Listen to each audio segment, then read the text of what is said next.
Bonsoir, chers téléspectateurs, téléspectatrices. Merci de nous retrouver dans votre émission favorite, le kiosque sur Zouk Télévision. J'ai l'honneur de remplacer Emmanuel Granier, qui m'a donc confié la charge de présenter cette émission, en compagnie de nos chroniqueurs préférés. Donc, je vais tout d'abord accueillir Béatrice Bellé, lui demander comment elle va et partager son actualité avec elle. Eh bien, bonsoir Charles, ravi que tu sois là. Bonsoir à toutes et à tous, puisque j'ai la chance d'avoir une femme à mes côtés qui va se présenter tout à l'heure. Bonsoir aux téléspectatrices et téléspectateurs. Ben, moi, ça va. La période du carnaval avance et c'est une période que j'aime bien. Que j'apprécie, même s'il y a quelques petites choses qui me dérangent, mais je crois que je ne suis pas la seule, et notamment les bras de Jack qui, à n'importe quelle heure du jour ou de la nuit, pétaradent partout dans les rues de Fort-de-France, donc ça c'est un peu dérangeant. Et puis une actualité aussi, un salut à monsieur Gessner-Moncé, qui est décédé, un monsieur de conviction, un homme politique de conviction qui, me semble-t-il, est depuis longtemps rentré dans le récit national martiniquais et dont il faudra apprendre l'histoire et les combats comme ceux d'autres personnes, mais aux jeunes Martiniquais.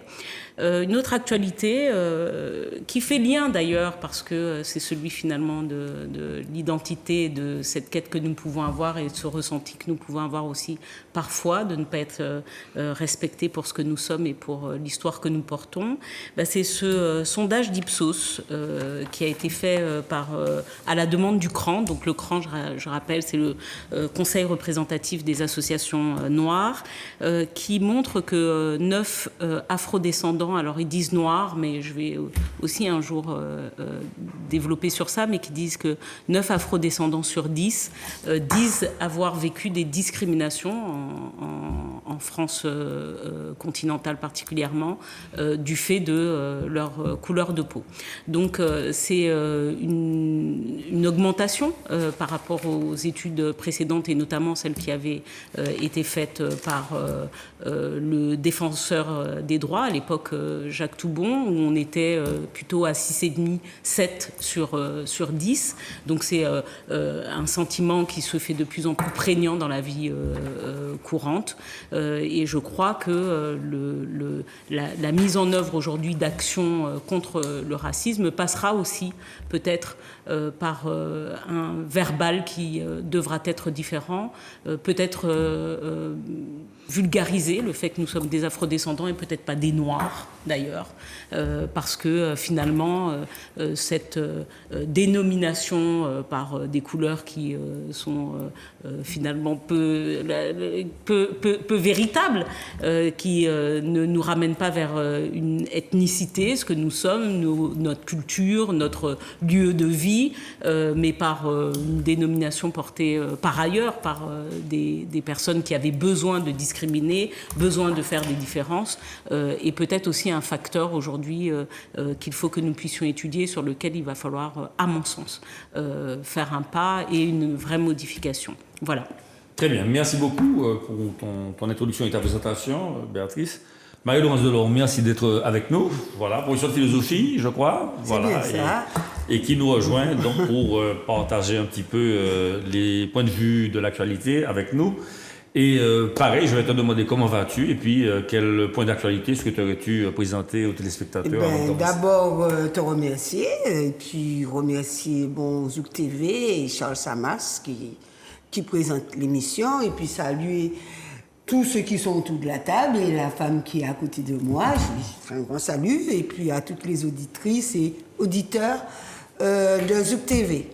Alors, si tu permets, je voudrais quand même rebondir sur l'actualité de ma confrère ou ma collègue, puisqu'on est collègue, consoeur, on va dire. Ouais, je te remercie.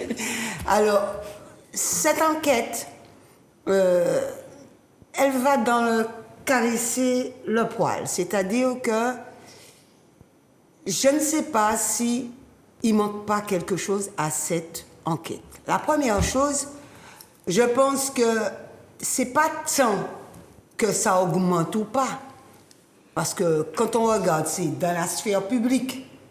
C'est le premier lieu où les gens ont cette sensation d'être discriminés. Ce qui est important aujourd'hui, c'est comment ils vivent la chose. Est-ce que c'est un traumatisme pour eux? Est-ce qu'ils vivent comme un incident de parcours, etc. Et troisièmement, est-ce que ça modifie leur perception de la France? Donc c'est une enquête qui me laisse sur ma faim. Parce que elle a un goût d'inachevé. Et donc, je voudrais rebondir, mon actualité, c'est sur le carnaval. Parce que le carnaval, c'est une période que j'affectionne particulièrement. D'accord? Pourquoi? Parce que moi, je pense que c'est un moment où la tradition, on parle vraiment de cette tradition carnavalesque. Et moi, je crois que c'est le moment aussi de lancer un véritable débat. Aujourd'hui, on voit que le carnaval, c'est aussi une économie. Ça fait vivre aussi bien les petites et moyennes entreprises que des artisans, que des gens défavorisés. Moun ka vendre ti mwen tout partout. Et donc, le véritable débat, c'est pas de cracher sur le carnaval et puis dire oui, les gens sont nus, etc. C'est pas là l'objectif. L'objectif est le suivant. Est-ce qu'on est d'accord pour faire du carnaval un produit commercial? On n'a pas de jugement de valeur dessus. Et c'est bien un endroit où on est rentré dans une logique mercantile. D'ailleurs, les mairies aujourd'hui et beaucoup de communes ont investi dans le carnaval. Pourquoi? Parce qu'il faut donner aux gens de la commune, un, de quoi s'amuser, et deux, de quoi permettre une économie de travailler dans la commune. Donc, il faut être d'accord sur cette logique mercantile, sachant que une tradition, c'est pas une conservation dans un bocal. Une tradition, c'est aussi une création. C'est pas une muséification. Voilà. Et donc, je pense que nos amis de la Caraïbe l'ont bien compris, puisque Saint-Lucie fait le carnaval pendant les vacances. Oui. D'accord? Et donc, ça peut nous faire aussi réfléchir, est-ce qu'on accepte et comment on accompagne cette logique commerciale, mercantile du carnaval. Très bien. Merci beaucoup, Marie-Laurence. Je vais juste commenter, effectivement, à propos de M. Gester-Mancé tout à l'heure. C'était un ancien de l'OJAM. Il y a eu une très belle émission sur Martinique la Première par Mme Bauduèche, qui a été réalisée par Mme Bauduèche et qui a présenté donc l'OJAM avec pas mal d'acteurs. Et ils ont longuement parlé, expliqué leur démarche, et c'était vraiment très intéressant. J'espère qu'on pourra récupérer la podcast. Et puis, concernant le carnaval, je vais accueillir Michel Branchi. De plus en plus, les buvettes sont encadrées. Je ne sais pas s'il y a possibilité de vendre tout et n'importe quoi. Je crois qu'aujourd'hui, les municipalités encadrent les buvettes et il n'y a pas possibilité de vendre de l'alcool comme ça. Alors Michel, merci d'être là et puis ton actualité, et si tu as envie de rebondir sur le carnaval. Vous ne serez pas surpris que mon actualité, c'est effectivement la disparition, alors j'insiste, de notre camarade. J'insiste parce que ça a été occulté par les médias, notre camarade communiste, Gester-Mancé. Bien. Et ça, alors on pourrait dire beaucoup de choses. J'ai noté d'ailleurs, avec beaucoup d'intérêt, hier soir, la Martinique Première a rediffusé un documentaire qui s'appelle La Martinique aux Martiniquais de Camille Bauduèche. Le seul problème, c'est que, je ne sais pas si c'est un défaut technique, les noms des intervenants... Absolument. Oui, Michel. Absolument. Les noms des intervenants... Vous ne voyez pas. Alors, bien sûr, moi, il se trouve... Enfin, je ne vais pas trop parler de moi, mais il me trouve que... Tu le connais tous. Bon, ayant été à la GEM dans ces années-là, ayant été aussi au Front anti-guyanais pour l'autonomie, je connais cette histoire, je connais les personnages. OK? Bon. Et je connais même le personnage que Renaud de Gomaison n'a pas voulu nommer, l'auteur de la fameuse fiche dogmatique et technique. Oui. Bon. Mais ce que je retiens, moi, de cela, on peut dire beaucoup de choses. Ce que je retiens de cette affaire, c'est que des jeunes Martiniquais arrivant en France, dans le contexte de la décolonisation, de la conférence de Bandung, de la guerre d'Algérie, n'est-ce pas, de la victoire de la révolution cubaine. Donc on est là, Bandung 55, révolution cubaine 61, Algérie Exactement. 64. Hein.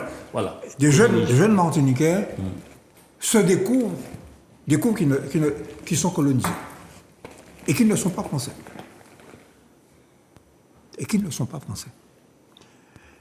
Et ils réfléchissent et ils reviennent en Martinique, ils rencontrent d'autres jeunes Martiniquais, notamment la jeunesse communiste, et ils sortent, ils créent une organisation de la jeunesse martiniquaise dont le manifeste s'appelle La Martinique aux Martiniquais. Ils découvrent qu'ils sont Martiniquais. Bien. Alors j'ajouterai ceci, parce qu'on pourrait en dire beaucoup, c'est que ce procès, le procès qui a eu lieu, en tout cas dans l'histoire, pour ceux que ça intéresse, dans le tome 3 de l'histoire de la Martinique d'Armand Nicolas, il y a une vingtaine de pages sur l'histoire de l'OJAM dans les détails. Hein. Bon.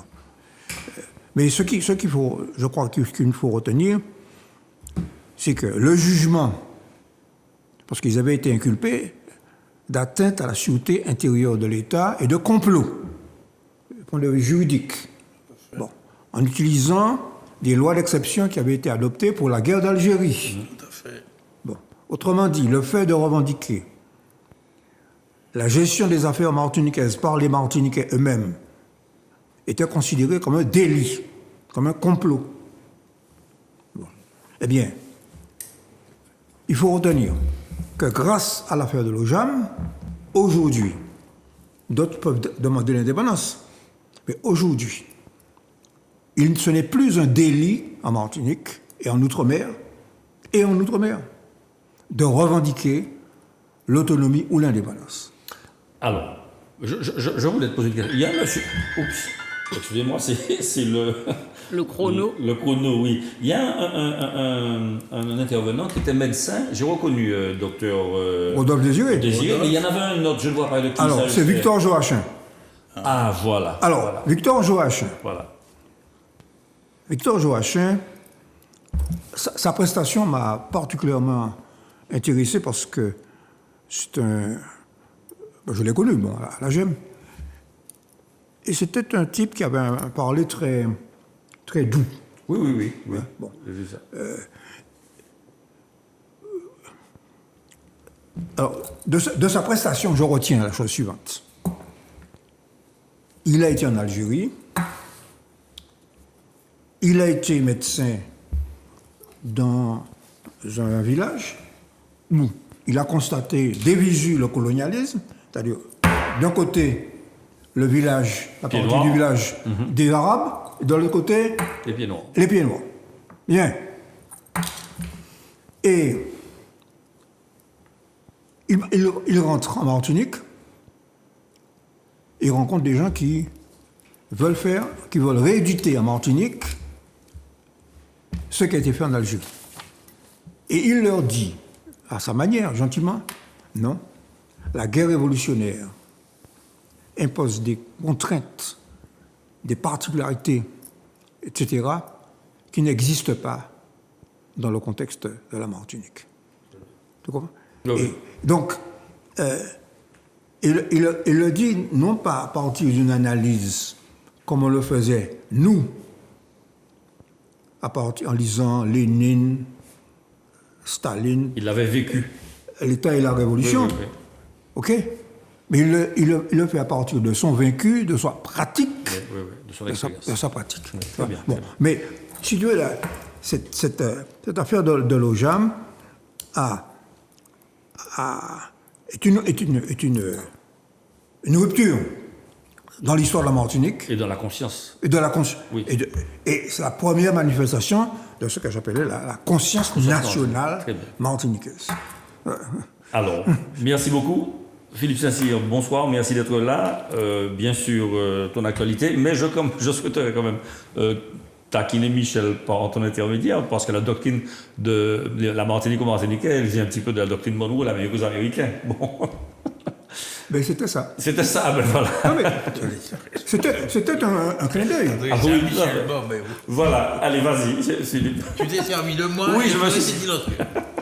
Oui, non, mais. Vas-y. Non, pas de doigt, hein, Michel. Non, mais non. Oui, alors mon actualité, oui, je souscris totalement à ce que vient de dire Michel. Effectivement, c'est une étape extrêmement importante de l'évolution de notre histoire, de notre conscience. C'est vraiment fondamental, cette étape. Mais j'ai plusieurs remarques à faire quant à l'actualité. Bon, mes actualités, j'en ai plusieurs. Bon, effectivement, on continue à travailler sur l'octroi de mer et l'autonomie, parce qu'on entend encore des choses invraisemblables qui se disent. Donc, on est en train de peaufiner des instruments et des événements pédagogiques que l'on va distribuer pour une meilleure connaissance de nos dossiers fondamentaux. Et mardi, c'était la Saint-Valentin. Vous vous souvenez? Et à cette occasion, j'ai cru voir certaines publicités. Oui, notamment de chocolat, avec des carrés de chocolat. Ah, Saint-Valentin. Monsieur me rappelle. Alors, mais exprimant de façon forte ce que pouvait être l'amour, avec peut-être des images reliées au Kama Sutra, je ne sais pas. J'ai vu ça aussi. Vous l'avez pas vu? Et puis une L'Osea. deuxième publicité. Oui, tout à fait. Une deuxième Le chocolat, c'est publicité, local. oui. Alors, je ne sais pas, j'ai pas cru faire confiance à mon regard. Les bouquets de roses. Le premier bouquet de roses, vous l'avez. Le deuxième bouquet de roses, il était à 50% moins cher, parce qu'il fallait penser, messieurs, à vos maîtresses. Mais j'ai vu, hein? Vous m'avez pas vu? J'ai vu cette publicité-là. J'ai pas vu celle-là. Alors, à partir de là, je ne sais pas, j'ai été étonné. Bon, et puis je me suis amusé à lire, parcourir la thèse de doctorat de mon père, directeur d'État. C'était la notion de bonne mœurs et d'ordre public qu'il avait soutenu il y a presque un siècle, en 1939. Et je regardais quelques arrêts de la Cour de cassation de l'époque.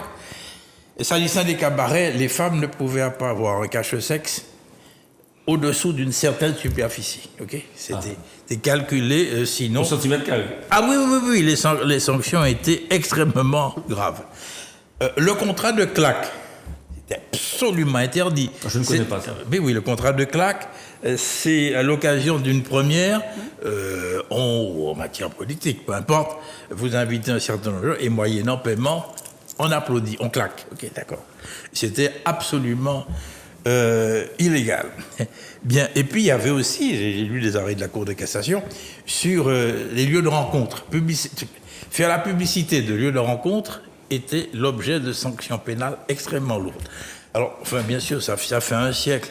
Alors, à partir, Michel, de la liberté qui existe à l'époque, bien. Autre chose que je voulais dire, parce que c'est le juriste qui va parler, c'est au sujet de cette triste affaire Palmade, cet accident horrible qui s'est produit. Alors, je veux parler d'un principe juridique que l'on a déformé, que l'on a détourné. C'est le fameux principe bien connu, infans conceptus, pronato, habetur, quoties de commodis et juste agitur. Oui. C'est-à-dire que l'enfant simplement conçu est tenu pour né chaque fois qu'il est de son intérêt. Mais la condition, c'est d'être né vivant et viable. Okay? Ce qui fait que si au bout de 6 mois de conception, il perd son père, okay? s'il n'est vivant et viable, il est considéré comme existant à ce moment-là pour participer à la succession.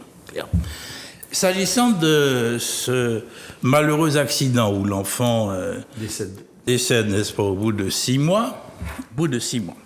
Alors, effectivement, monsieur... Dans le ventre de sa maman. Oui, bien sûr, oui. Il est en conception, oui, dans la délai de conception, au 180e jour inclus avant la naissance. Article 311 du Code civil. Eh bien, dans ce cas-là, eh bien, il n'existe pas. Donc, on ne peut pas protéger sa personne. Ce qui fait qu'aucune incrimination pénale ne peut être retenue contre monsieur Palmade, ok, puisqu'il n'existe pas, il n'est pas né vivant et viable, il est mort avant, donc il n'existe pas. Et monsieur Palmade ne peut pas être incriminé pour homicide involontaire ou blessure involontaire sur la personne de cet enfant. Je voulais le préciser. Mais par contre, il y a bien d'autres incriminations, n'est-ce pas, qui vont pouvoir être mises en place, car il les mérite bien. J'espère que la justice passera, parce que c'est intolérable de voir une famille brisée de cette façon-là et dans des conditions que l'on découvrira plus tard. Et dernière chose, je pense qu'on va revenir au transport et je pense qu'avec cher bébé, on va avoir un peu un échange sur la situation qui se poursuit et voir effectivement examiner un peu ce texte de 2007 sur le service dialogue minimum. social. Okay, d'accord. Le dialogue social. Donc j'interpelle les dames parce que ce que Philippe, je ne savais pas les explications que tu as données. Une dame qui perd son bébé, mais c'est catastrophique. Alors le bébé n'a pas de droit parce qu'il n'est pas né, mais on peut imaginer aisément qu'il. Mais elle peut intenter des actions en réparation. Oui, bien sûr. Il y a tout un. Bien sûr. Absolument. Oui. Je pense que, alors, il y a beaucoup de gens qui reprochent le fait qu'il y ait beaucoup de publicité autour de cette affaire, mais je crois justement que quand il y a des personnalités publiques aussi connues qui se retrouvent dans ce genre d'affaires, c'est le moment de reparler de la conduite en état de consommation, d'ébriété, de consommation de matière, alors, et en l'occurrence de drogue. Pour ce qui nous concerne, nous sommes par ailleurs là en pleine période festive, c'est l'occasion de rappeler aux gens que non, même si parfois on se sent bien, nous ne sommes pas en possession de tous nos moyens lorsque l'on consomme trop d'alcool, lorsque l'on consomme de la drogue. Et je fais un petit coucou à un ami qui s'appelle Miguel, qui lui, une fois qu'il a bu 3 verres, s'arrête, dort avant de reprendre la route. Voilà.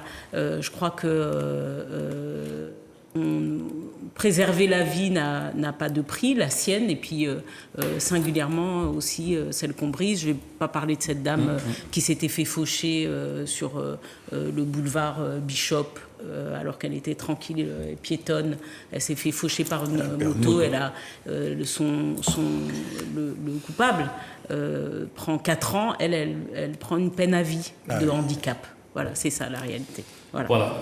Donc, et cette maman qui perd son enfant, c'est aussi un traumatisme à vie. Donc on ne saurait trop insister là-dessus. Bien évidemment, on s'amuse, bien évidemment, on fait la fête, mais les responsabilités de l'usage de l'espace public recommandent d'utiliser cet espace public avec discernement et surtout de ne pas conduire quand on est sous l'effet de substances, qu'elles soient licites ou pas. Et effectivement, la drogue et l'alcool sont à ce niveau-là des produits nocifs. Voilà, mais écoutez, merci beaucoup pour la présentation de votre actualité. Et nous allons commencer donc le programme qui nous a été proposé par Manuela. Premier thème, l'IEDOM, relais de l'Institut d'émission des départements d'outre-mer, relais de la Banque de France en Martinique, qui met en œuvre ses missions de stratégie monétaire, de stabilité financière et qui essaie de calquer cette politique-là dans le respect des spécificités ultramarines. Béatrice, l'Institut donc, a récemment présenté sa dernière étude thématique. Elle s'intéresse à l'évolution de l'endettement bancaire des entreprises et des ménages à travers un risque que fait peser sur l'économie martiniquaise. J'ai regardé les chiffres, si on peut les voir, Marvin, je ne sais pas si vous les avez sous la main, mais j'ai regardé les chiffres et il semblerait que les éléments soient sous contrôle et que ça n'est pas plus grave qu'on ne le pensait par rapport à la conjoncture, notamment économique. Alors, c'est pas plus grave, mais en même temps, bon, on reste dans une situation quand même qui est une situation de crise, qui emmène les acteurs économiques, soit les ménages ou les entreprises, à avoir des comportements particuliers. Pour ce qui est des entreprises, on a vu quand même une augmentation de l'endettement des entreprises, essentiellement due d'ailleurs à de l'investissement, ce qui est plutôt rassurant. Et cet investissement a été porté très fortement par le PGE, le prêt garanti par l'État, qui donc était jusqu'à décembre 2023 est ouvert aux entreprises qui estiment subir les difficultés dues singulièrement à la guerre en Ukraine. Donc c'est un prêt fait par leur banque. Naturellement, c'est pas un prêt fait par l'État, c'est bien un prêt fait par les banques, mais garanti par l'État. Voilà, donc l'État se porte caution quelque part de ce prêt. Alors, moi, on m'a posé la question également, mais si l'entreprise fait faillite, qui paye ? C'est l'État. Voilà, donc c'est nous. Si une entreprise fait faillite, c'est nous. Donc on a une augmentation assez singulière, notamment en Outre-mer. Je crois qu'on est à près de 700 millions. J'ai plus le chiffre en tête, je l'ai pas noté. Je tiens à dire quand même qu'il y a des grandes entreprises en Martinique qui se sont servies allègrement de ce prêt. Et l'un des plus grands groupes martiniquais, notamment GBH par exemple, a fait usage à hauteur de près de 113 millions, me semble-t-il, de ce PGE. Donc ça a permis de soutenir évidemment l'activité économique et de soulager ce qu'on appelle la trésorerie des entreprises et leur a permis également de faire des investissements. Et pour les ménages, je crois que les chiffres les plus intéressants, ceux-là sont intéressants, même si quelque part ils sont sur une situation qui était plutôt favorable, c'est-à-dire et qui est avant Ukraine, qui est le fait que les taux soient bas et du coup on a une augmentation également de l'endettement des ménages, mais essentiellement supportée par les prêts immobiliers. Donc les gens ont contracté des prêts immobiliers parce que les taux étaient singulièrement bas. Je regrette que d'ailleurs là l'État ne vienne pas en garantie des investisseurs privés, parce que maintenant que les taux sont en train de remonter, c'est peut-être là que, et on le voit, il est de plus en plus compliqué en ce moment pour un ménage d'obtenir un prêt bancaire pour investir sur sa résidence principale. Donc voilà, je vais laisser les uns et les autres commenter. Le surendettement a légèrement augmenté quand même en Martinique, il faut le dire. C'est jamais bon, de toute façon, une augmentation. Elle n'est pas dramatique, mais ce n'est jamais non plus positif. Et puis je dirais que globalement, on s'attendait, voilà, dans les programmations économiques, on s'attendait à pire, ce qui montre quand même qu'il y a eu de la résistance tant des ménages que des ménages qui ont d'ailleurs épargné, qui vont faire attention, sachant, je dis que les prévisions montrent que le pic d'inflation va probablement se trouver vers juin. Voilà, donc on va avoir un vrai pic d'inflation, enfin le pic, donc le point le plus haut de l'inflation va probablement être vers juin et va redescendre après. Alors ça ne veut pas dire qu'il n'y aura pas d'inflation, on est peut-être même dans une déflation, c'est-à-dire dans une diminution de l'inflation, mais quoi qu'il en soit, de façon, en France en général et dans les Outre-mer là en particulier, puisque l'étude table sur les Outre-mer, on est quand même dans une économie et une société qui a quand même résisté à la crise du Covid et là au début des effets de la crise en Ukraine. Merci Béatrice. Michel, le spécialiste, l'économiste du plateau, moi je souhaitais te poser la question. Alors déjà le PGE, prêt garanti par l'État. Prêt garanti par l'État. Il a commencé dès le Covid, c'était d'abord par rapport au Covid, oui, et puis ensuite ça n'a strictement rien à voir avec l'Ukraine. Voilà. Et deuxième élément, je souhaitais aussi savoir... Le prêt résilience, si. Pas Covid, mais le prêt résilience, il a à voir avec l'Ukraine. Là, le PGE qui va jusqu'à décembre 2023, il s'appelle le PGE de résilience. Et là, c'est pour les entreprises qui disent avoir des effets... Je ne suis pas tout à fait d'accord avec l'analyse de l'IEDOM.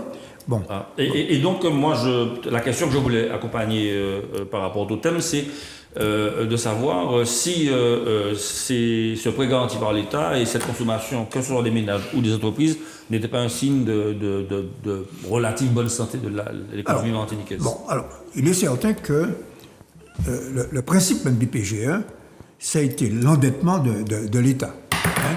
C'est-à-dire que en 2020, les États de l'Europe et l'Europe a cassé son dogme.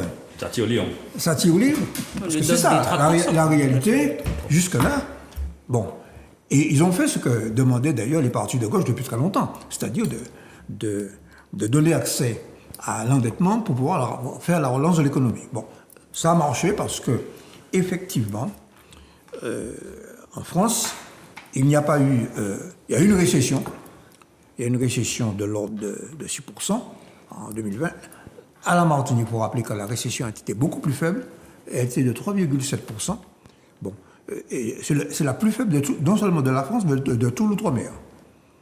Parce que, alors j'ajoute quelque chose, parce que en 2020 et 2021, la CTM, à l'époque, sur la base d'un emprunt qu'on a réalisé, a fait un plan de relance et qui a soutenu l'économie. Donc, la Martinique a fait preuve, on a utilisé beaucoup cette expression, de résilience. C'est-à-dire qu'on a démontré qu'il y a dans le corpus des entreprises martiniquaises, bien grandes que petites, une capacité de réaction.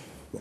Maintenant, en ce qui concerne la situation actuelle, par contre, la situation actuelle, c'est que l'inflation a provoqué un changement de politique. Alors à ce moment-là, le IADOM a raison de souligner que les taux d'intérêt étaient non seulement de zéro, mais quelquefois négatifs. C'est-à-dire que... Bon. Donc, on a changé. Nous sommes maintenant à des taux d'intérêt à 3%. Et ces taux d'intérêt négatifs avaient provoqué la colère des banques. N'oubliez pas que l'IADOM et la Banque de France, c'est la banque des banques. Hein. Oui. Bon. Bon, autrement dit, et c'est là qu'il faut faire attention à ce qu'ils disent. Il faut faire très attention à ce qu'ils disent.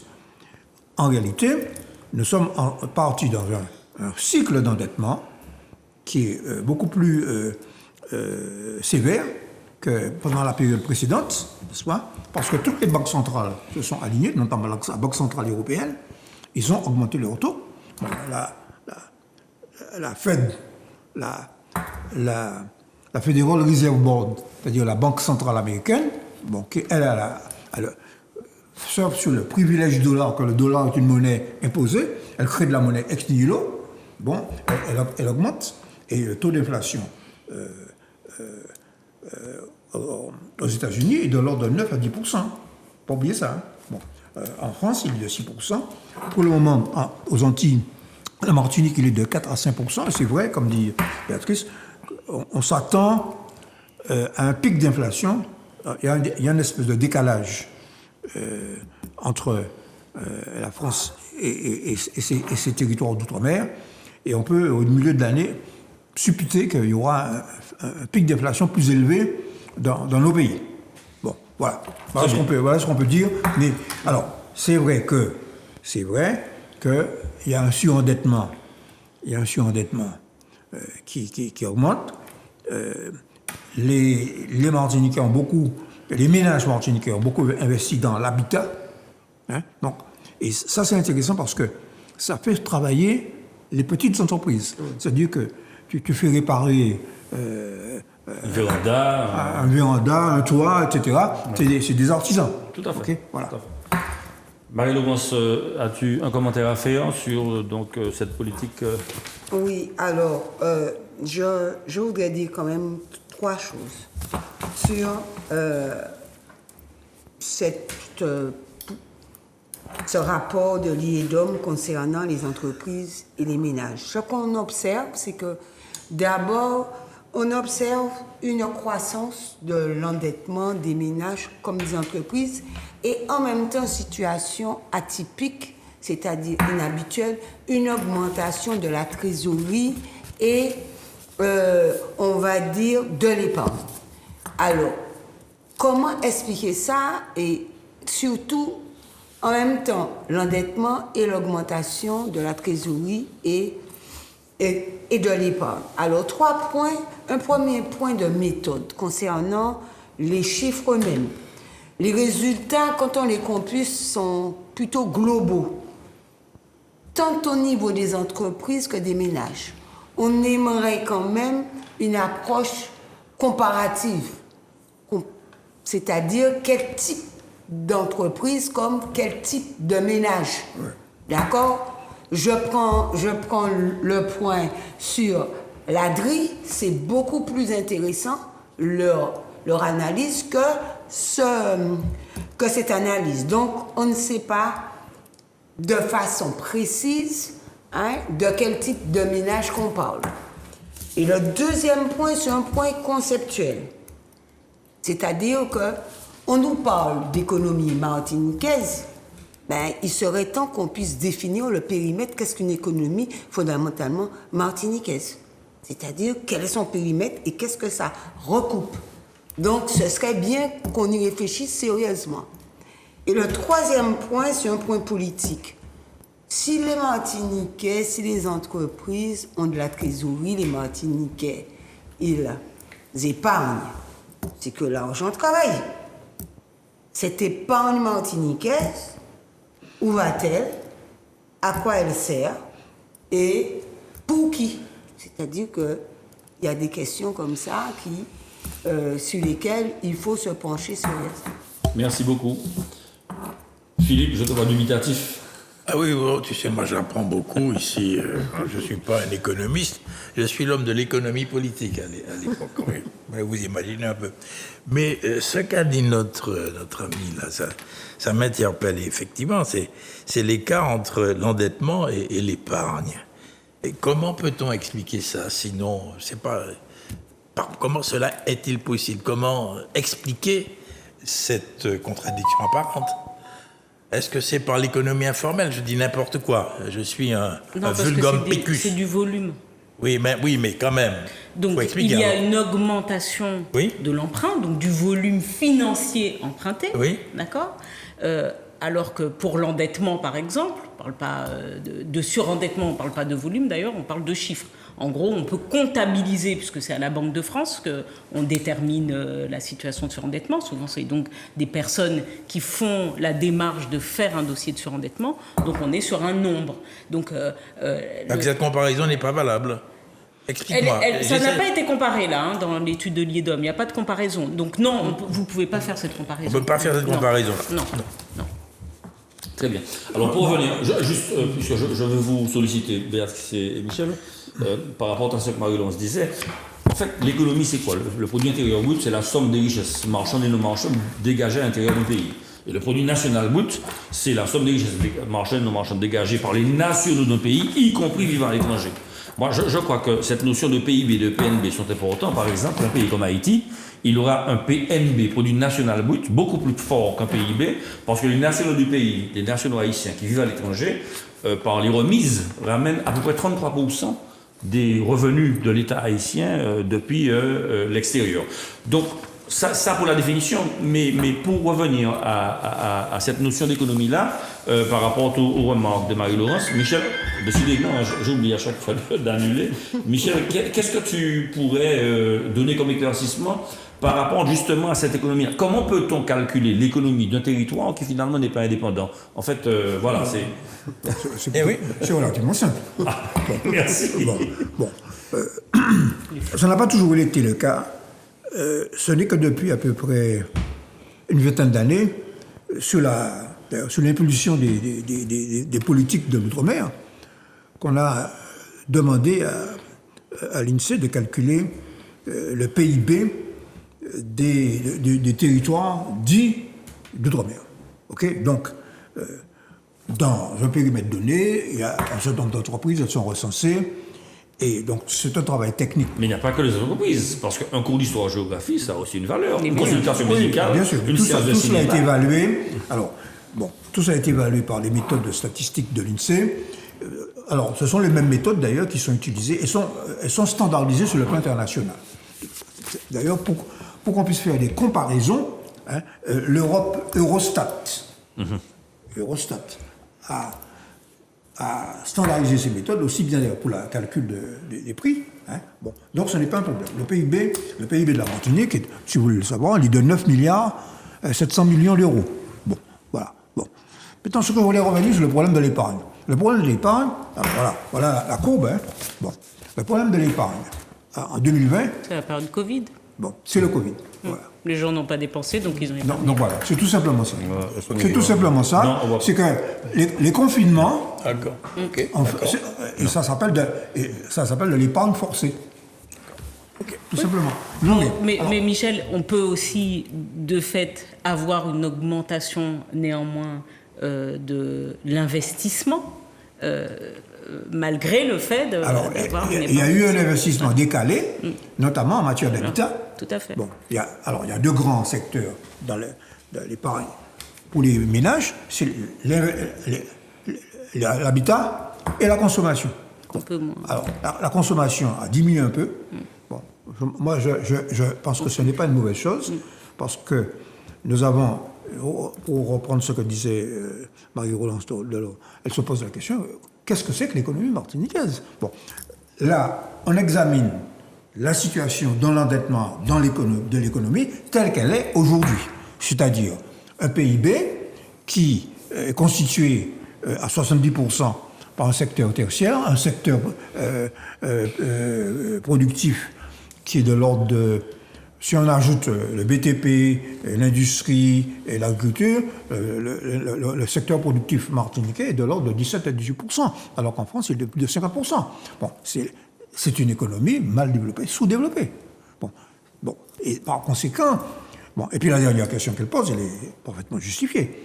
C'est que, certes, les investissements des entreprises vont, et là où il y a l'espérance de profit la plus intéressante. Et l'opportunisme. Bon, bien par sûr. conséquent, donc, on accentue le caractère déséquilibré de cette économie, notamment, tu as parlé du coup Payotte, mais dans le secteur de l'import-consommation. Le métier d'un chef d'entreprise, c'est de gagner de l'argent. Bon, par conséquent, la véritable question, et qui s'est posée d'ailleurs lorsque nous avons été à la CTM, et c'est de voir dans quelle mesure on pourrait créer des instruments d'épargne qui inciteraient à la fois les entreprises et les ménages à investir dans des secteurs que les Martiniquais estimeraient prioritaires, notamment l'autonomie alimentaire. Mais pour ça, il faut avoir l'autonomie. Voilà, très bien. Mais c'est ça le problème. La BPI, la Banque publique d'investissement, qui a été créée par Hollande. Oui. Bon, il y a une succursale dans la BPI. Nous sommes membres de nous, la CTM. On est dans la BPI, mais on n'a pas droit au chapitre. Alors, on nous fait des rapports. Bon, mais donc, une des revendications, à mon avis, fondamentales, depuis la conférence du Monde Rouge, c'est d'avoir une banque publique de développement autonome. Très bien. Alors, petite information complémentaire, la nouvelle équipe aussi a accompagné l'économie martiniquaise dans le sens de la relance, puisqu'on a nous-mêmes aussi mis en place une aide aux entreprises. Parenthèse vite fermée, hein, bon. D'accord. Et je souhaitais donc passer à l'autre thème sur la grève des bus, et je crois savoir que Philippe et Béatrice vont nous éclaircir sur la problématique. Alors, juste rappeler aux téléspectateurs que le transport, c'est le travail, ce sont les études, c'est le loisir, c'est le tourisme, c'est le culte. Parce que j'ai une voisine qui me disait qu'elle ne pouvait pas aller à l'église, on n'y pense pas. C'est les démarches administratives, c'est les démarches financières et commerciales. Non, mais on n'y pense pas. Il y a de très bonnes dames qui ne peuvent pas aller à l'église, elles en sont malheureuses. Et le marché de Fort-de-France. Et le marché de Fort-de-France se meurt, absolument. Donc le transport est au cœur notamment de l'activité économique et de la CACEM. Et Philippe et Béatrice vont nous éclaircir. Quelques remarques. Oui, voilà, tout à fait. Je te laisserai la parole bien volontiers, puisque je vais te poser des questions, Béatrice.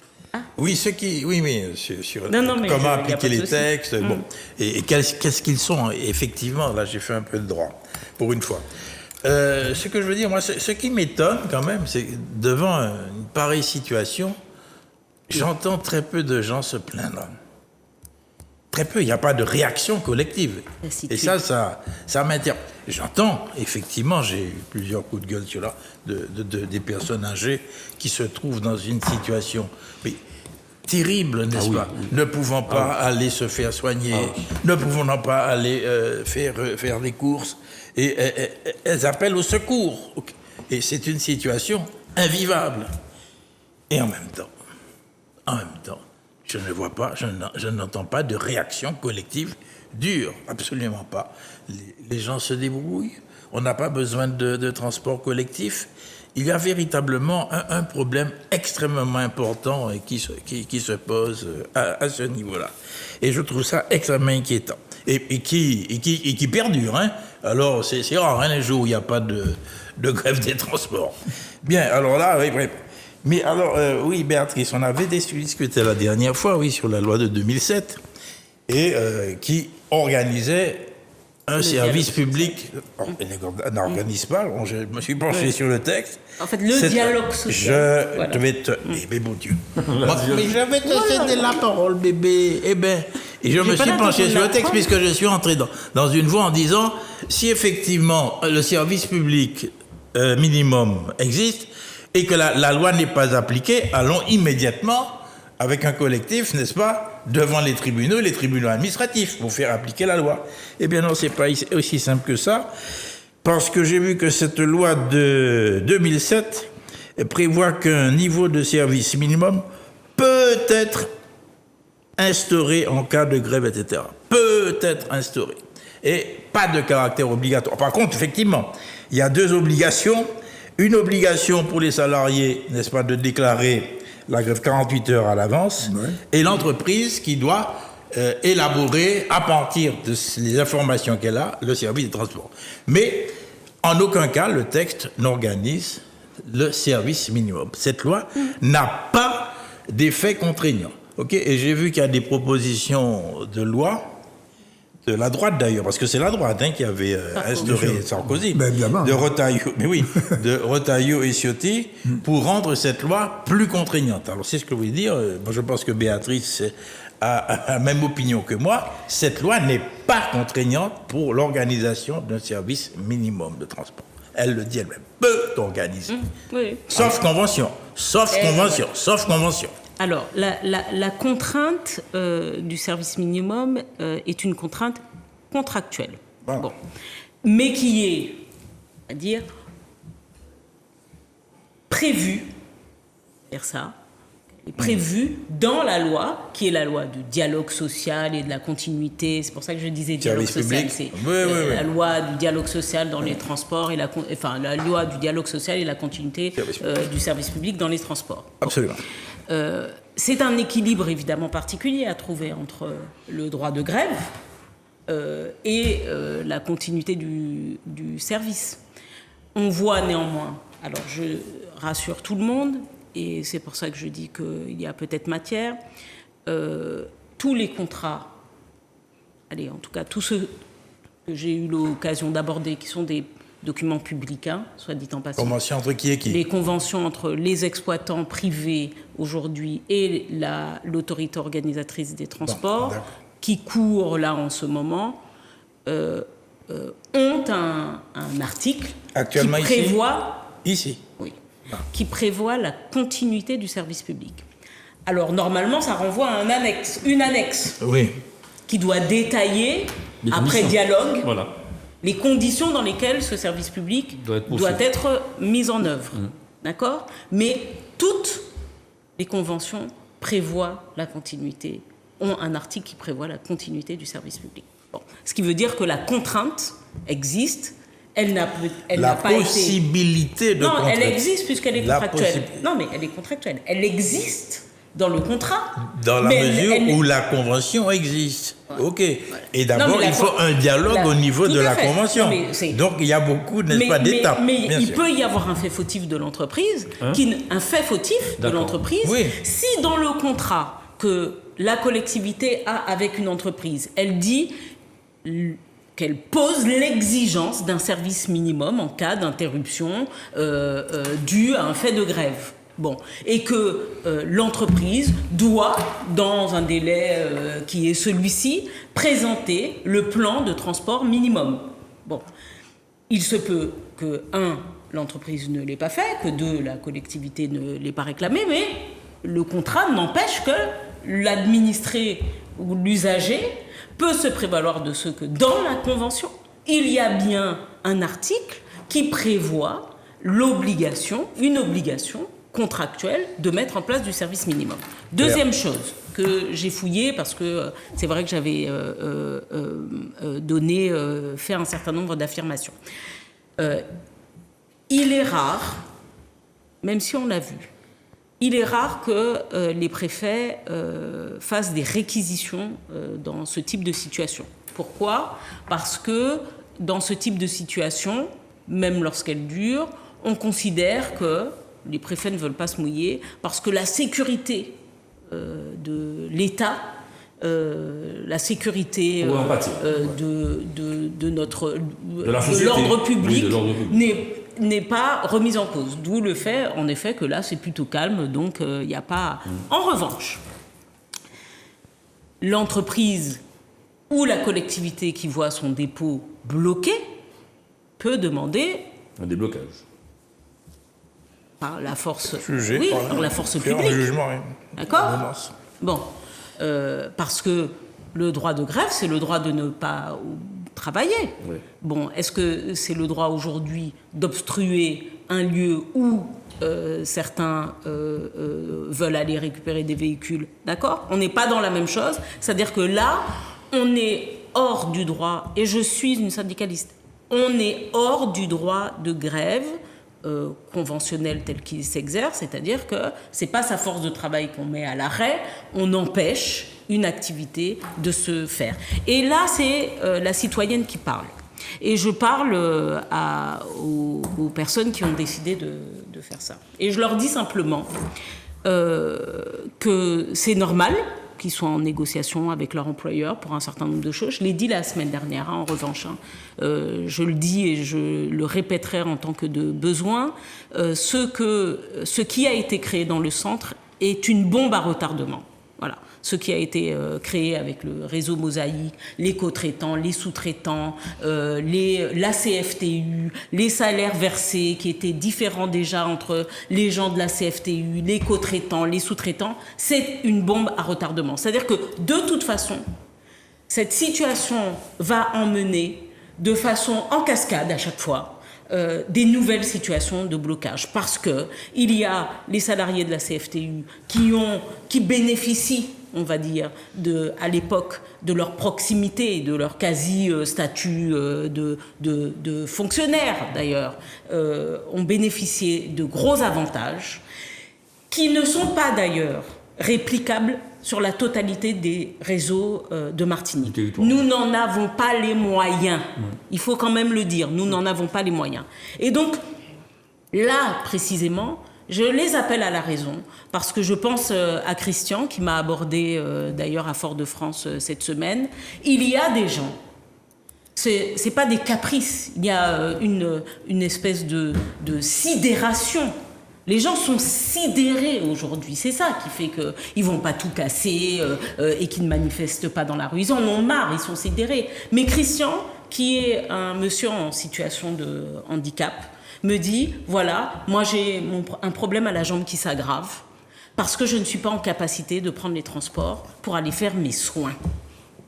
Et donc il est obligé de supplier des voisins, des amis, pour voir si quelqu'un en Mounpemene peut y arriver à l'heure pour aller faire ses soins. Mais il y a un grand nombre de personnes qui ne peuvent pas aller faire leurs soins. Je parle aussi de personnes qui sont à Clara, qui ont de la radiothérapie et qui y vont en transport. Il y a quand même des gens, ce n'est pas un hobby que de prendre le transport.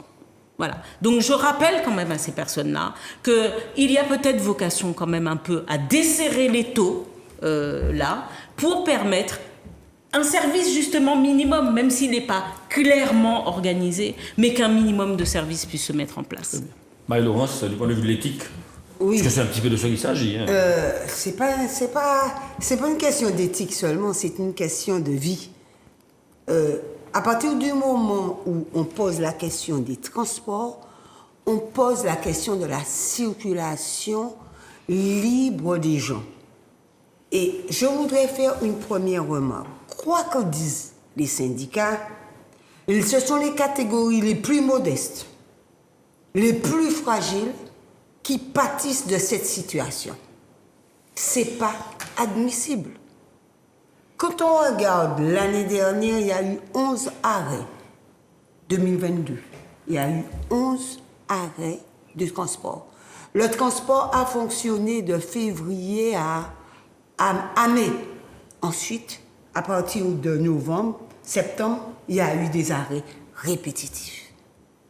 Donc, pourquoi on est arrivé à ce point? Je crois qu'il y a une association à UTM qui a déjà et qui continue, et il faut saluer le travail de cette association. Mais pourquoi sommes-nous à cette situation-là?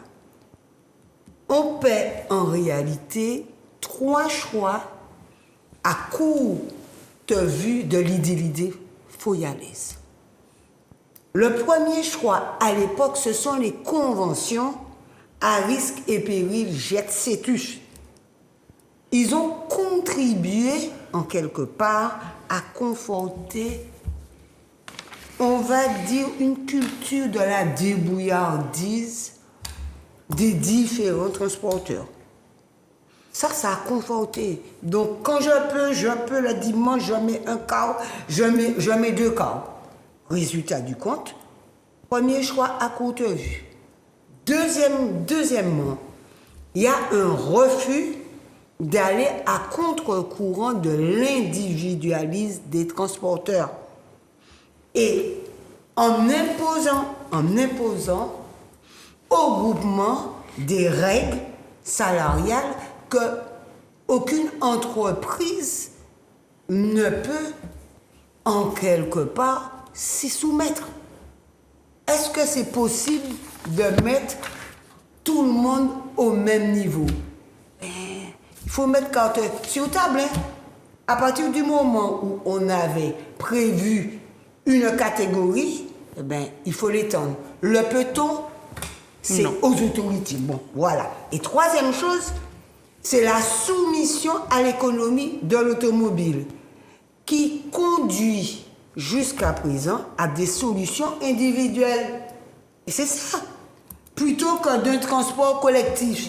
C'est l'aspect misérabiliste qu'on continue à faire croire que, eh bien, on prend le transport en commun quand on ne peut pas faire autrement.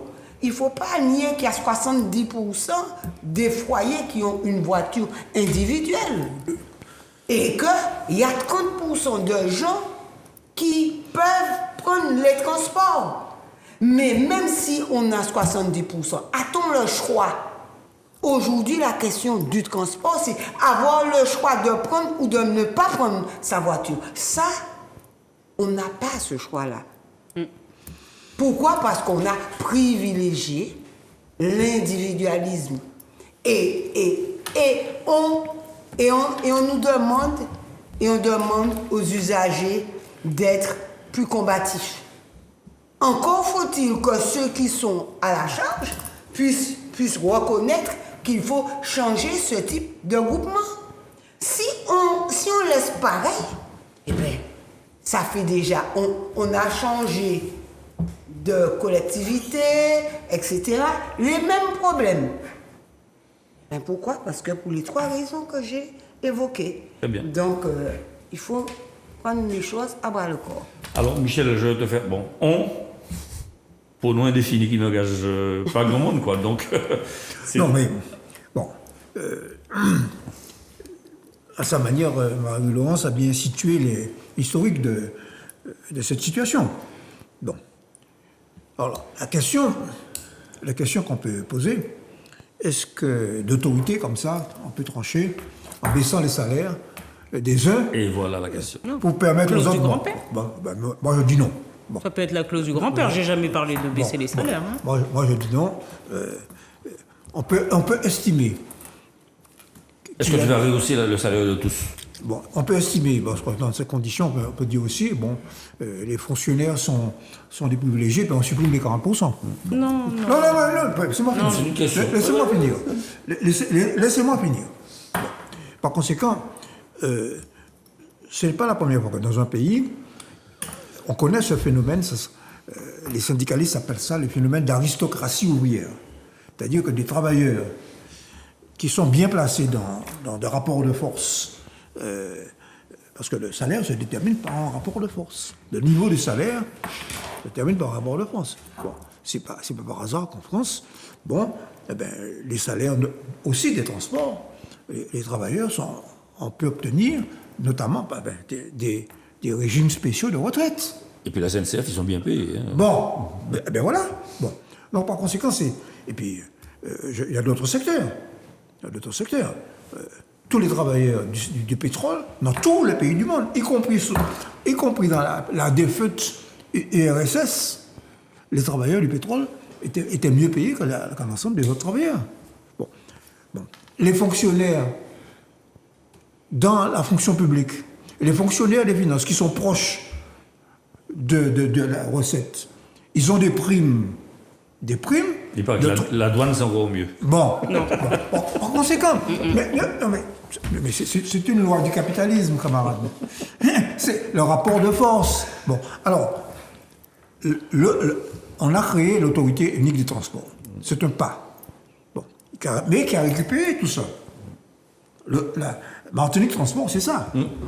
Bon, Martinique Transport, à l'heure actuelle, se trouve confronté donc avec ce que tu as décrit, les sous-traitants, et les travailleurs eux-mêmes disent, moi, je ne comprends pas comment je fais le même travail que certains et que je touche 300 € de moins.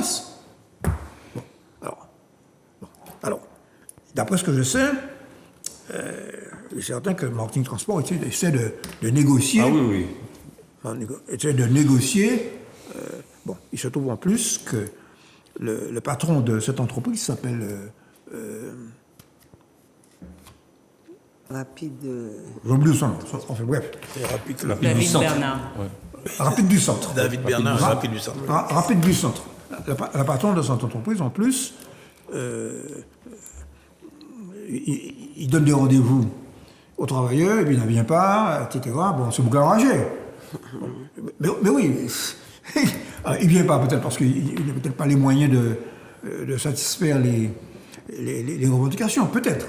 Mais en tout cas, le fait est, c'est qu'il y a une situation de tension, et le problème, c'est que c'est Martinique Transport qui doit jouer le rôle de médiateur dans cette affaire. Mais je sais, pour y être un petit peu, pour y avoir une oreille, je sais que, il y a certains membres de Martinique Transport qui sont régulièrement en contact avec les employés.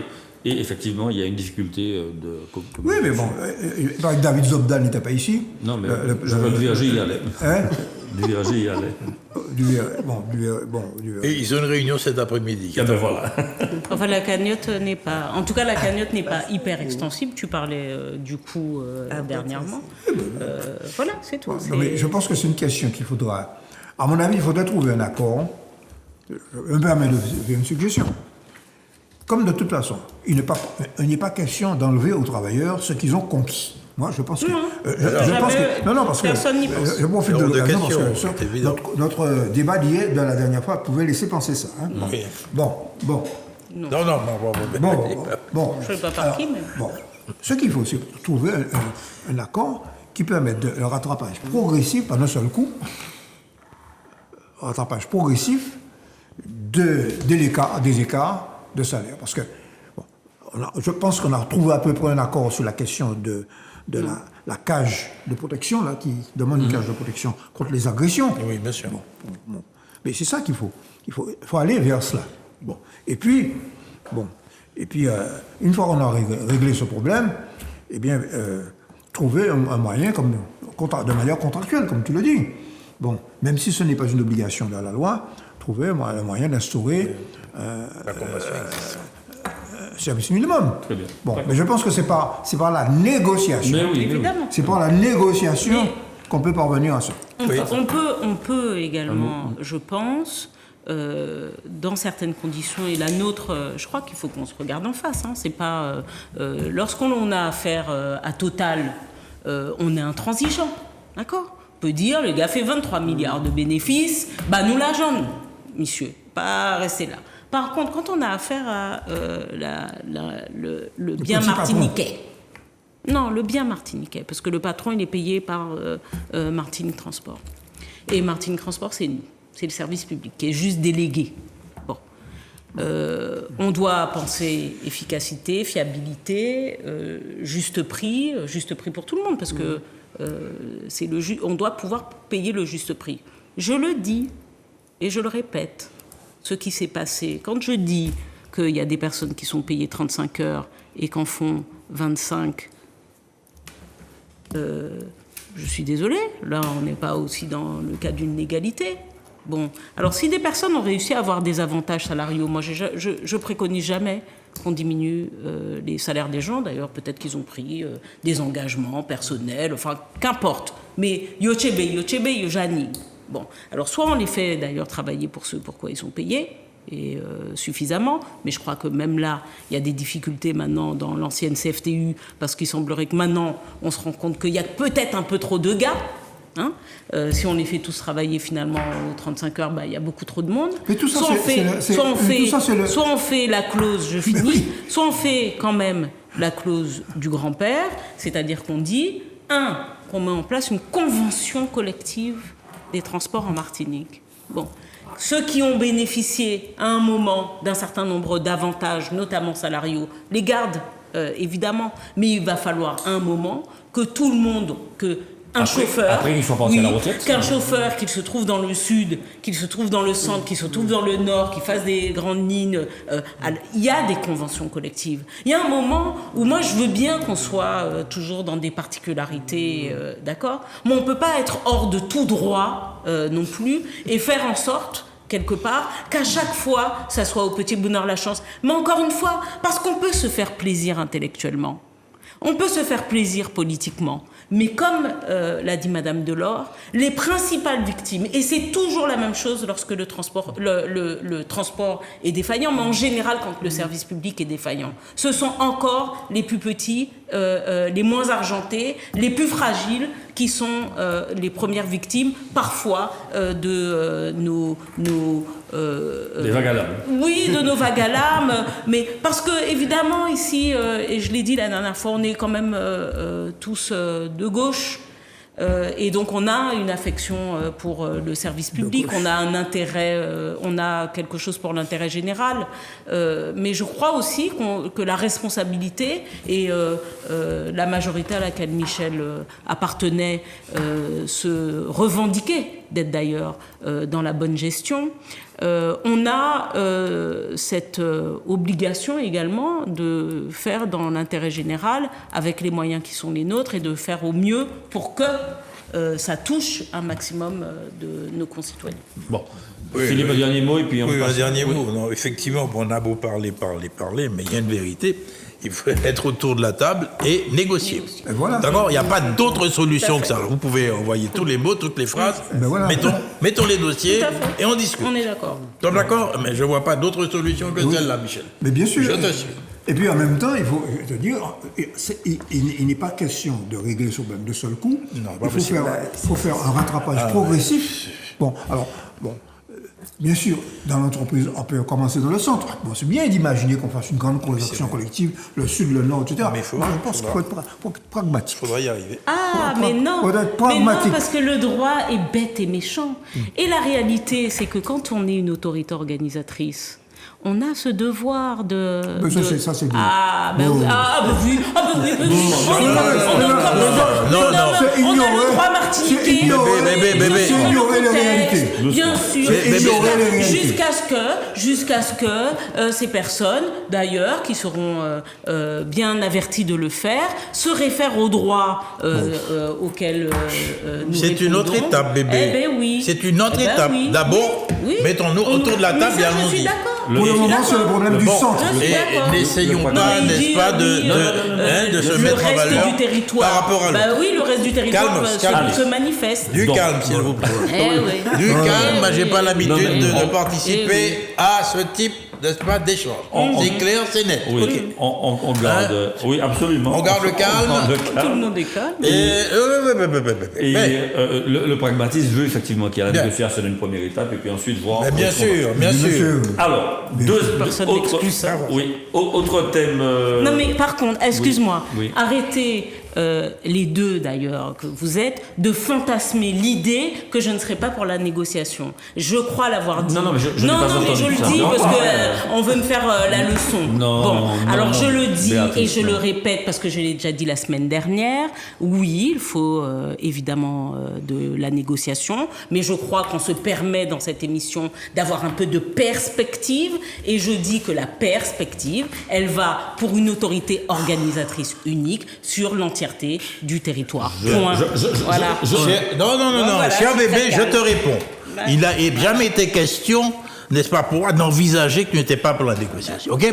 Alors ne me fais pas dire ce que je n'ai pas dit et ne me fais pas penser ce à quoi Très je n'ai pas bien. pensé. Eh ben, Voilà. Respectons-nous je te- les uns et les D'accord. autres, Très cher bien. bébé. Eh ben, je te je te retire, remercie. Voilà. D'accord. Bon, C'est je n'ai pas entendu non plus de leur part la volonté de te faire passer pour Bien quelqu'un qui sûr, n'est pas pour bien la sûr. négociation. Allons-y, Enfin, allons-y. alors maintenant, Je trouve que- Ah, non, non, Arrête. non, Michel, on nous finit, Bissa. Oui, Non, non, finit. mais- on en venait bien. non, mais Oui, on oublie. Le débat est il est clos. sérieux. Il est clos. Le débat est sérieux, il mérite de l'attention, mais on peut garder la cordialité habituelle. Bon, Je le alors, voudrais bien. Autre thème. Bébé, je le voudrais bien. C'est le Autre, cas, ne t'inquiète pas. autre thème, voilà, l'atmosphère est de nouveau détendue. La direction de la recherche, des études et de l'évaluation des statistiques, l'adresse, vient de publier une étude pour le ministère de la Santé et des Solidarités sur le handicap en France. Et il se révèle que le nombre de personnes concernées est singulièrement plus important aux Antilles que le nombre de proches. Et donc que le nombre de proches aidants y est aussi plus élevé. Donc deux choses. L'adresse fait une étude sur le handicap. La population du nombre de personnes en difficulté, handicapées, est plus importante en Martinique et aux Antilles singulièrement plus qu'en France. Et donc le nombre de personnes aidantes est également plus important. Donc le thème est ainsi lancé et je crois aussi savoir que beaucoup de personnes sont des aidants sans le savoir, et que cette activité permet par le montage de repas, les toilettes, les courses, la réalisation de formalités administratives, permet donc de qualifier ces personnes d'aidants et source de stress, de fatigue, de pathologie et même parfois de difficultés professionnelles, puisque quand on a aidé une personne de sa famille, on n'est peut-être pas en si bon état psychique pour aller travailler sereinement. Donc je vais solliciter Marie-Laurence d'abord concernant ce thème, puisque tu as trouvé que le dossier était bien fait et que Oui, les comparaisons permettaient une analyse fine. Oui, alors sur ce dossier, sur le handicap, je voudrais d'abord souligner que de tels types d'analyses et d'enquêtes sont des mines pour les collectivités. C'est-à-dire que aussi bien les collectivités telles que la CTM, que les mairies, parce que à partir du moment où on a autant d'aidants et autant de personnes en situation de handicap, ça veut dire que il faut absolument que dans l'espace public qu'on organise, je dirais, tout ce qu'il y a à faire, aussi bien trottoir, transport, transport de voyageurs et puis circulation dans la ville pour permettre à toutes ces personnes, parce que il faut bien voir que le handicap, c'est pas simplement la personne âgée, c'est celui qui est ou celle qui est tombée à moto et qui se retrouve du jour au lendemain avec des béquilles. D'accord? Il faut pas... Ou en fauteuil roulant. Voilà, ou en fauteuil roulant. Et des jeunes qui ont des maladies assez particulières qui se retrouvent en fauteuil roulant. Donc moi j'estime qu'aujourd'hui, c'est la possibilité pour toutes les mairies et autres de développer cet aspect-là pour faciliter la situation des aidants et des personnes qui sont dans cette situation. D'accord? Donc, et je voudrais saluer aussi tous ces jeunes qui, parce que le plus souvent on croit que ce sont des personnes plus ou moins âgées, vous avez des très jeunes lycéens, collégiens qui sont en situation. Tout à fait. Et donc, saluer toutes les associations qui traitent et qui les aident aussi. Très bien. Philippe, donc les aidants, alors est-ce qu'il y a... Tu permets que Oui, je cède la parole à Bébé, je voudrais bien l'écouter, bien sûr. Mais non, mais... Quelle galanterie. Mais non, c'est beaucoup plus sur non. cette question, mais si, Bébé. Voilà, tu as une responsabilité politique, Bon. tu es du genre, n'est-ce pas, qui s'occupe de ce type de problème. Voilà tout le monde Et puis rassuré. ma générosité naturelle vis-à-vis de Bébé. Voilà tout le monde rassuré Merci, sur Zapi. voilà tout le monde Merci. rassuré sur le fait que la bonne humeur est revenue sur le plateau. Mais bien sûr, il ne faut Bon. jamais la perdre. Eh bien alors Béatrice, donc je posais la question à Philippe. Ces aidants-là, pour certains, n'ont pas de statut juridique. Et comment faire pour aider ceux-ci justement, entre autres? Je crois que l'étude précise. Alors, il y a une augmentation. Hein. Moi, j'ai lu une étude de 2008 qui avait été faite d'ailleurs par le Conseil général à l'époque sur la situation du handicap en Martinique. On était à 17% en Martinique de personnes qui étaient concernés par une forme de handicap, on est à 19. Alors c'est sensiblement la même chose qu'en France hexagonale, sauf que le cadre, et Madame Delors en a parlé, le cadre n'est pas aussi propice. C'est comme d'ailleurs les personnes âgées. Le cadre n'est pas aussi propice parce qu'il y a moins de structures d'accueil. Bon, il y a probablement un tissu associatif qui existe, mais qui n'est pas obligatoirement aussi florissant.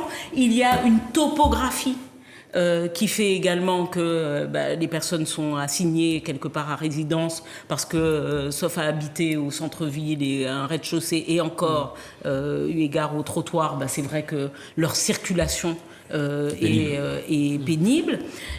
Et pour ce qui est des aidants, je crois que la CTM a une mission sur ça, hein, donc je crois qu'il y a un plan qui est en construction.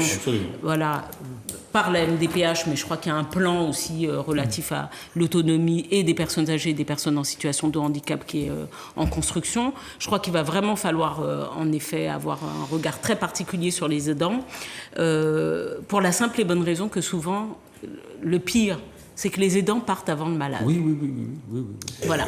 Les statistiques montrent que les aidants meurent parfois avant le malade, ou se retrouvent en situation de handicap eux-mêmes, ou en train de développer des maladies particulières.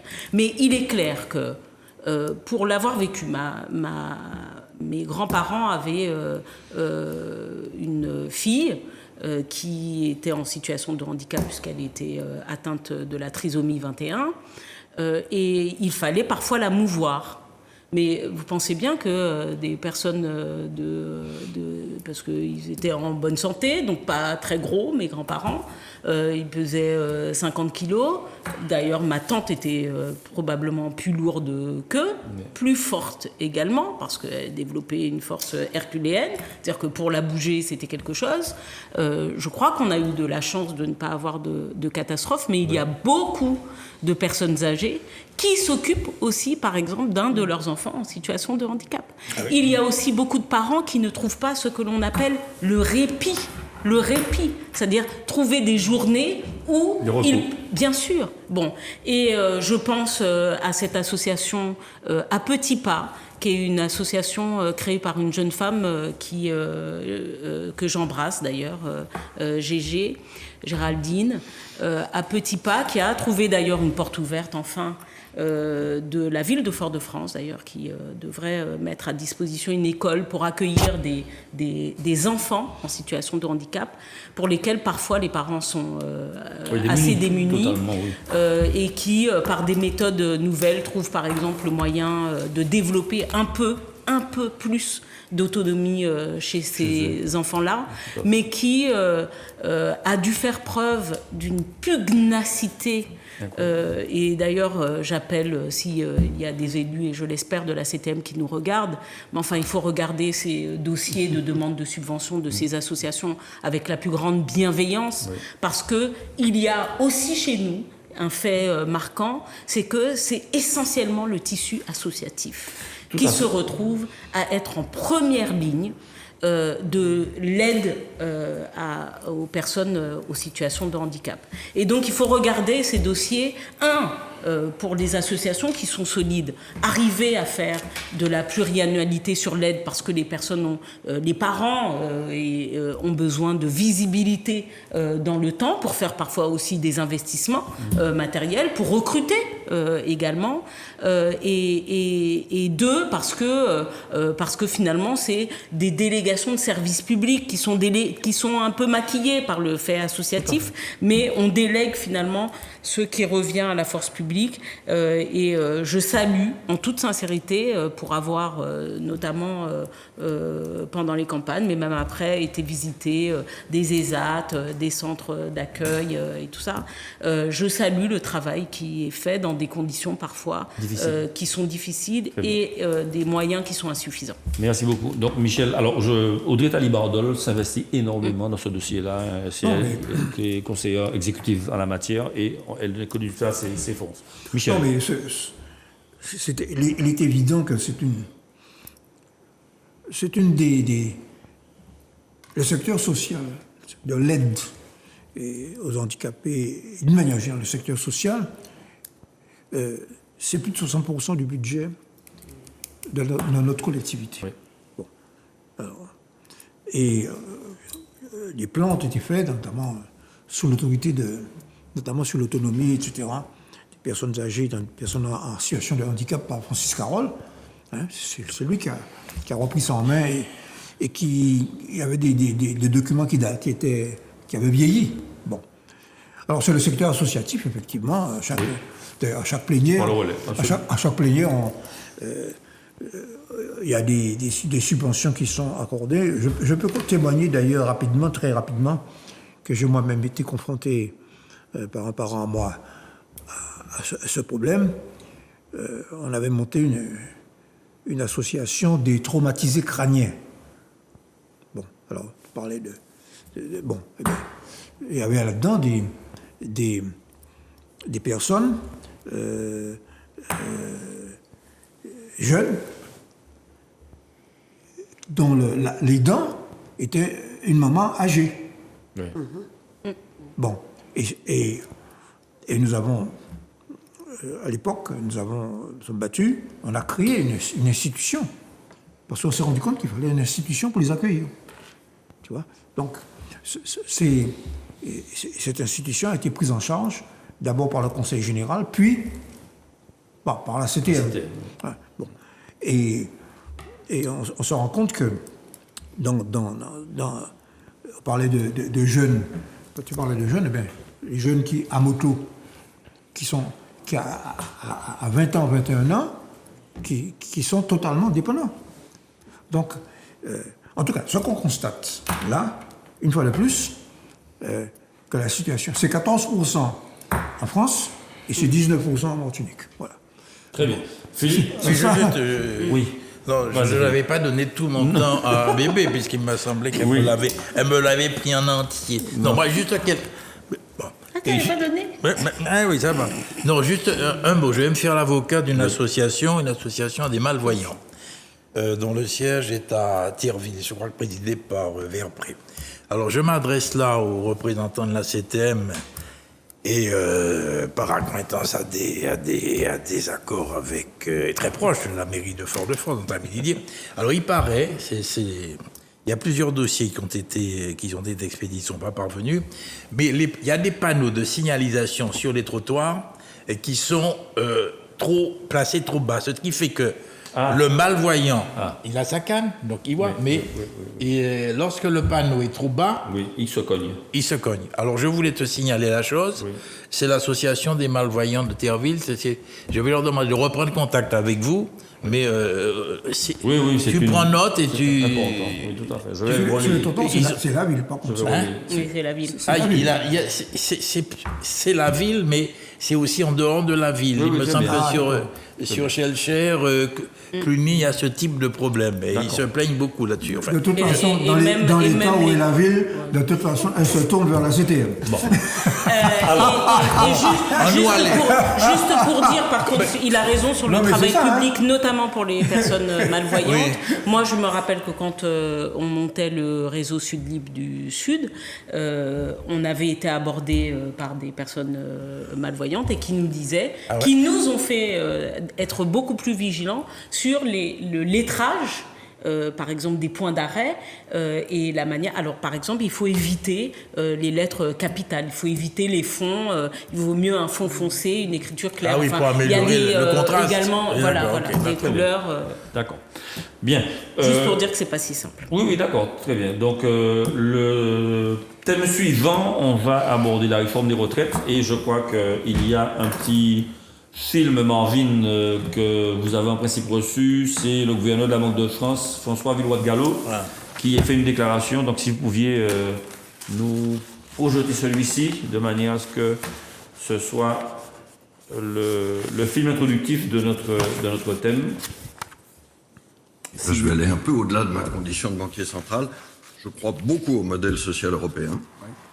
Je pense d'ailleurs que l'Europe a quelque chose à dire au reste du monde aujourd'hui, un modèle social et environnemental. Là-dedans, il y a la solidarité et l'équité. La fiscalité doit aussi traduire ça. Je ne fais pas du tout partie de ceux qui disent qu'un bon impôt, c'est un impôt supprimé. L'impôt, ça fait partie du financement des services publics et ça fait partie de la solidarité. Et parfois, il faut en faire plus. Arrêtons peut-être un peu la course à la baisse d'impôts dans ce pays, surtout avec les déficits que nous... Voilà, mais écoutez, c'est surprenant de la banque, de gouverneur de la Banque de France, effectivement. Surtout un ultra-libéral confiant, mais celui-là. Absolument. Donc, il est Galhau de, je sais pas qui ça s'appelle. Oui, non, Villeroy de Galhau. Oui, Villeroy de Galhau. Donc, avec une particule en plus. Oui. Donc, réforme des retraites, comprendre la bataille des chiffres autour des prévisions du Conseil d'orientation des retraites. Et puis on va mélanger l'autre thème aussi, une retraite minimum à 1 200 € pour tous. Et ce matin est tombée l'idée selon laquelle ce serait seulement 5% des 800 000 départs à la retraite, 5%, c'est-à-dire 40 000 personnes qui percevraient les fameux 1 200 € de retraite par mois. Donc, Béatrice, puisque c'était ton film, je te donne la parole d'abord. Alors, j'ai trouvé l'intervention est très intéressante. J'invite d'ailleurs les téléspectatrices et téléspectateurs à aller chercher cette interview de François Villeroy de Galhau. Parce que parfois, évidemment, quand on parle service public, on nous dit « Ah ouais, voilà, les gauchos, vous voulez à chaque fois le service public, la solidarité, mais ceci, mais cela. » Mais enfin bon, encore une fois, je le répète, à tout prix, le prix, c'est celui qu'on nous demande à nous de payer. Bon, à nous, et je le dis évidemment, on demande aujourd'hui aux futurs retraités de payer le poids de choix politiques qui ont été menés et qui sont menés hors de la solidarité humaine. Bon, nous avons été solidaires des entreprises, des gens qui y travaillaient, et maintenant, je crois aussi qu'on doit pouvoir aller chercher la solidarité ailleurs. Et M. Galhau dit quoi ? Monsieur Galhau, Villeroy de Galhau dit quoi ? Il dit, aujourd'hui, il y a des entreprises qui font des hyper-profits, on leur trouve des exonérations. Aujourd'hui, il y a des exonérations de cotisations sociales sur les bas salaires. Donc, qu'est-ce qui se passe ? Eh ben, les employeurs emploient sur des bas salaires, puisque c'est sur ces bas salaires-là qu'il y a des exonérations. Aujourd'hui, il y a des exonérations de cotisations sociales également, soi-disant pour créer de l'emploi avec le CICE, dont on nous avait dit qu'il allait être les différents gouvernements Macron avaient dit qu'il allait être révisé, apprécié, évalué. L'évaluation est faite. On sait que ça n'est pas créateur d'emplois que de libérer les entreprises d'un tel volume de cotisations, et pourtant, elles sont faites. Donc, tout ça pour dire que, encore une fois, si on a un gouverneur de la Banque de France qui dit que la fiscalité doit servir à la solidarité, c'est bien que les éléments qui ont été énoncés par ce gouvernement pour rallonger de 2 ans, pour prétendre qu'il n'y a pas d'argent, pour prétendre aujourd'hui que tout est en déficit et singulièrement les caisses de retraite, est probablement faux. Il ne le dit pas comme ça, mais vous l'avez entendu, il est sorti quelque part de sa réserve, de son devoir de réserve, pour dire la réduction aujourd'hui de la fiscalité telle qu'elle est envisagée n'est pas probante et ne répond pas au modèle que pourtant tout le monde nous envie à travers le monde. Merci. Voilà. Grégory m'a déjà fait un petit signe, donc Marie-Laurence, 1 minute 30. Oui, 1 minute 30. Bon, alors, sur le projet de retraite de M. Macron donc, s'inscrit dans sa logique libérale. La logique libérale, c'est le démembrement définitif de l'État-providence. Et pour ça, il a commencé par le Code du travail. Et il poursuit dans cette réforme des retraites et il pense terminer par cette décentralisation renforcée où l'État se désengage de plus en plus. Emmanuel Macron, donc, pour lui, il faut absolument cette réforme des retraites. Pourquoi ? Parce qu'il s'agit tout simplement de dire qu'aujourd'hui, la répartition des richesses, eh bien, ça doit rester toujours au possédant. C'est ça l'enjeu. L'enjeu de cette réforme, c'est, 1, le démembrement de l'État-providence, et deuxièmement, il confirme qu'il ne s'agit plus de répartir équitablement les richesses produites par un État, l'État français. Au contraire, il ne s'agit ni de justice fiscale, ni non plus de justice sociale. Donc, s'il s'agissait d'une meilleure répartition, qu'est-ce qu'il aurait fait ? Il aurait compensé par des prélèvements. Or, ce n'est pas ce qu'il a choisi. Les versements sont plus avantageux pour les hauts salaires. D'accord. Et donc, la justice sociale et fiscale devraient augmenter le taux de compensation pour les petites retraites. Donc, voilà ce qu'il fallait retenir de cette réforme des retraites en réalité, qui, l'enjeu, c'est l'augmentation, justement, je dirais, des richesses, des toujours plus riches. D'accord. Et donc, il porte bien son nom, d'accord ? C'est le président des riches. Merci beaucoup. Voilà. Philippe ? Oui, je suis très peu économiste, mais cette réforme des retraites donc est fondée sur les prévisions du Conseil d'orientation des retraites, n'est-ce pas ? Ok. Et le Conseil d'orientation des retraites, il me semble, s'est trompé déjà 2 ou 3 fois. Oui. Okay. Et cette prévision-là qui est faite à nouveau, il n'est pas nécessairement sûr que cette prévision soit juste.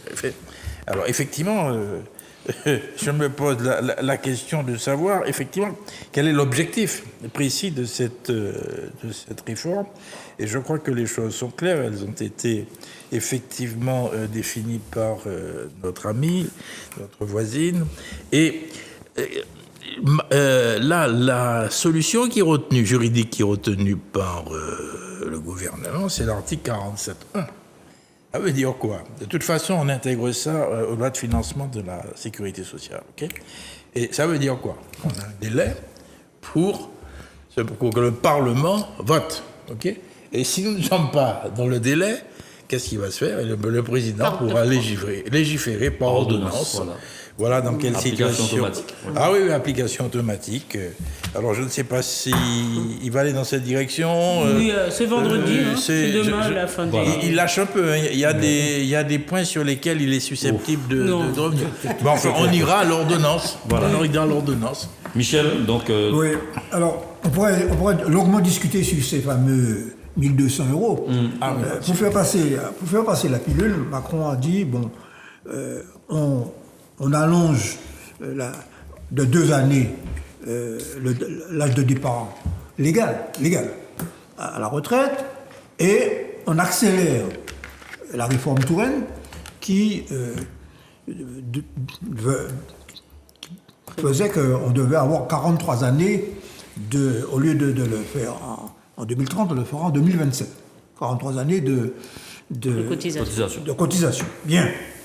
Et ça permet d'ailleurs de ramasser les fameux 13 milliards de déficit annoncés. Alors, la première chose, c'est que, effectivement, après une bataille quand même importante, ce que tu as cité pour introduire notre sujet, c'est quand même un aveu important parce que c'est le ministre de la Solidarité, le dénommé Dussopt, qui a finalement craché le morceau. Alors, la réalité, c'est que dès le départ, les partis de gauche avaient dit que ces 1200 €, c'est-à-dire cette augmentation à 85% du SMIC, ne pouvait être appliquée que pour les assurés pouvant justifier une retraite complète, c'est-à-dire ayant cotisé suffisamment au trimestre. Or, précisément, le nombre d'assurés pouvant répondre à ces critères est relativement faible. Absolument. En gros, tu as, faut avoir des chiffres quand même, quelquefois. Tu as 17 millions de retraités en France. Oui. Bon, tu as entre 700 et 900 000 personnes qui partent à la retraite chaque année. Oui. Bon, eh bien, en gros, ça représente 5% de ces personnes. Bon, autrement dit, alors, j'ajouterai, parce que je suis toujours soucieux de savoir qu'est-ce que ça peut donner dans notre pays, le nombre de personnes ayant des carrières complètes et ayant cotisé suffisamment étant singulièrement inférieur dans les départements d'outre-mer et en Martinique, la part de personnes en Martinique qui auraient l'illusion de croire qu'ils vont avoir un minimum de 1200 € est encore plus faible. Bon, faut qu'on nous dise ça. Juste d'ailleurs, je crois que c'est Mediapart qui a fait un calcul grâce à des éléments qu'on leur a envoyés. Là, si on prenait aujourd'hui cette réforme et qu'on l'appliquait, sur la France entière, il y a 48 personnes qui y auraient droit. 48. Bon. Voilà, Michel, tu finis. Alors, je termine quand même pour dire que les fameux tu as parlé du corps. Bon. Oui. Bon. Pierre Lebas, qui est le président du corps, a quand même dit que, en gros, que compte tenu des hypothèses qu'il a faites, il n'y a pas, dans les années qui viennent jusqu'en 2030, de situation de déficit et de déséquilibre du système de retraite. Et après, avec le vieillissement accéléré et la baisse du nombre de personnes émergeant en retraite élevée, eh bien, on va avoir au contraire des accidents. Alors, je n'ai pas porté le schéma, mais si ça vous intéresse, on peut le projeter. On a des courbes. On voit très bien qu'après 2030, l'équilibre est positif. Bon. On pourra en reparler. On en reparlera peut-être. De toute façon, on en reparlera parce qu'on va savoir s'il y a un 49.3. Toujours avoir le dernier mot. Mais c'est juste pour demander à ce qu'on en reparle. Oui, pas de souci. Avec plaisir. Alors, un Oui, dernier mot, toujours. Grégory Marvin. plus jeune. On avait un thème sur l'assouplament. Je voulais quand même. Ah, c'est dommage. Voilà, c'est dommage, mais je voulais quand même préciser ouais.